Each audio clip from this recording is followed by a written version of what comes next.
Nini maana ya imani? Wadau wengi wameelezea maana tofauti tofauti za imani, lakini mimi Teacher Karigo Doto Njige nitakuletea maana ya imani kulingana mimi naamini nini au ninachokijua kuhusu maana hii. Imani ni wazo au fikra za mtu kuhusu jambo fulani. Lakini imani hiyo inakuwa imeenda moja kwa moja kwa kile anachokiamini, kwa sababu kuna imani za aina tofauti tofauti. Kuna mwingine anaamini jambo fulani likitokea limesababishwa au linaenda moja kwa moja kwa Mwenyezi Mungu yule aliyetuumba.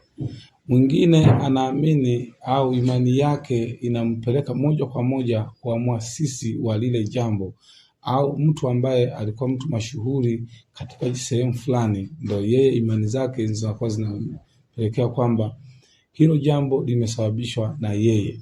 Mwingine imani anaamini kwa mtu fulani ambaye yeye anakuwa na mawazo makali kuliko yeye, kwa ndio maana yeye hawezi akafanya jambo fulani bila kumshirikisha huyo mtu. Lakini imani ninayozungumzia mimi hapa ni imani ile ambayo tunazungumzia kwamba mambo yetu hayawezi yakaenda bila Mwenyezi Mungu. Kwa ndio maana lazima tumshirikishe Mwenyezi Mungu ili mambo yetu yaende vyema kabisa.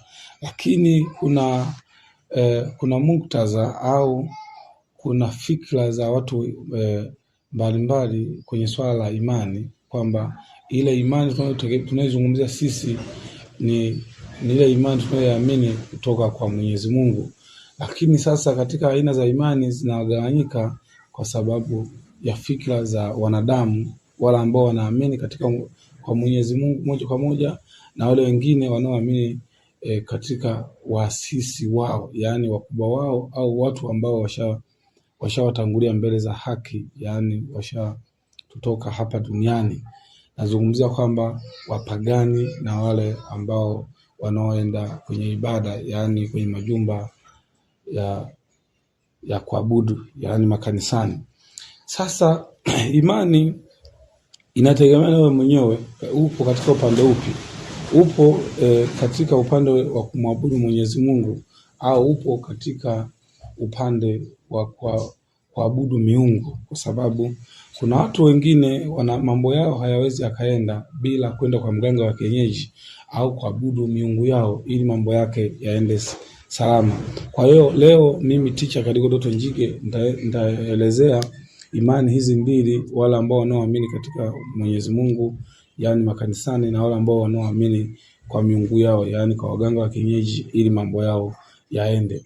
Ndio maana ukiangalia maisha ya leo hayaendi kwa sababu watu wanachanganya hizi imani mbili, kwa sababu mtu mwingine anakuwa ni ndumia kuili, anaenda kanisani anamwomba Yesu Kristo na anamwomba Mwenyezi Mungu ili mambo yake yaende, lakini mara pia anaenda kwa waganga wa kienyeji ili mambo yake yaende. Ndio maana unajikuta huyu ni mtu ambaye anaichanganya mambo yake mawili. Ndio maana unajikuta mambo yake hayaendi kabisa, kwa sababu hata miungu yenyewe inakataa.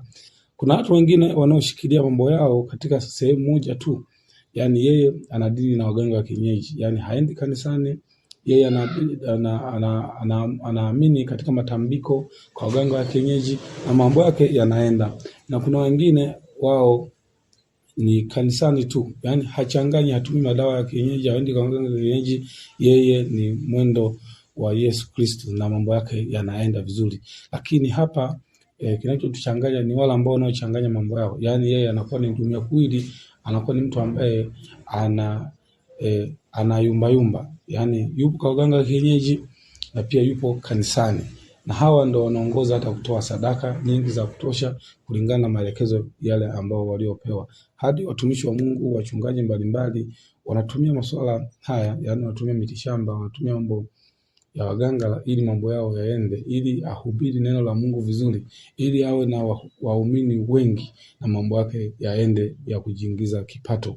Sasa ndio maana nimekuletea mimi mchambuzi Teacher Karigo Doto Njige ili tuweze kujadili kwa pamoja kwa kudondosha komenti zako hapa chini ya hii audio au video ya picha unayoiona hapa, ili na wewe uje na mtazamo yako na pamoja uweze kupata mitazamo tofauti tofauti baada ya kusikiliza somo la leo kuhusu imani, kwa sababu vijana wa leo, yani hasasa vijana wa karne ya 21 wanaonekana ni vijana au ni wanadamu wanaopotea kwa sababu wanachanganya mambo yao kwa maeneo tofauti tofauti. Kama wewe unaamini kwa Yesu Kristo, yani kwa Mwenyezi Mungu, mambo yako ili yaweze kwenda, na kuomba sana umwabudu Yesu Kristo ili mambo yako yaweze kwenda. Kama wewe unaamini katika waganga wa kienyeji au tunguli au matambiko, basi wewe cheza na hiyo imani yako ili mambo yako yaende. Usiwe mtu ambaye ni ndumila kuwili, usiwe mtu ambaye unaamini katika mtazamo mmoja tu, ndio maana unajikuta mambo yako hayaendi. Kwa hiyo mimi Teacher Kaliko Njige na kuomba sana uwe ni mtu ambaye wa kujitambua na kuwa na utambuzi mkubwa sana juu ya swala la imani, kwa sababu sisi wa Afrika asili yetu tulikuwa tunafanya matambiko, tulikuwa tunatumia waganga wa kienyeji ili kuosha nyota zetu na mambo yetu yaende vizuri. Lakini baadaye maisha yetu yamekuja kubadilika baada ya ujio wa wazungu na wakoloni kuanzisha makanisa na kuintroduce na kueneza dini ya magharibi. Hadi saizi wa Afrika asilimia kubwa, 90% wanaabudu makanisani na wameamua kuachana na mila za zamani za Kiafrika. Ndio maana ukiangalia mambo yao hayaendi kwa asilimia kubwa, kwa sababu wamechanganya mambo yao. Kwa sababu kuna mwingine amezaliwa katika familia ya waganga wa kienyeji, kuna mwingine amezaliwa katika familia au ukoo wa matambiko.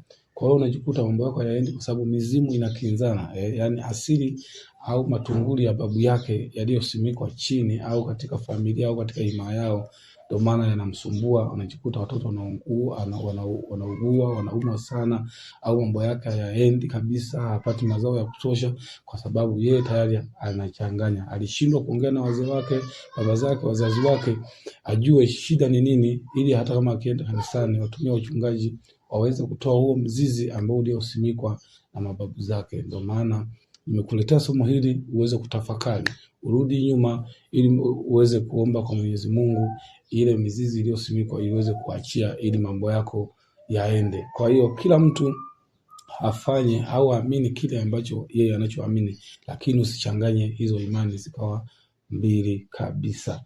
Nafikiri umeweza kunipata vizuri kwa somo la leo kuhusu imani, kwamba amini kile ambacho unaamini ili mambo yako yaweze kwenda, lakini usiwe ndumila kuwili. Asante sana kwa kunisikiliza. Mimi ndo Teacher Kaliko Njige, mchambuzi mkongwe kutoka Tanzania.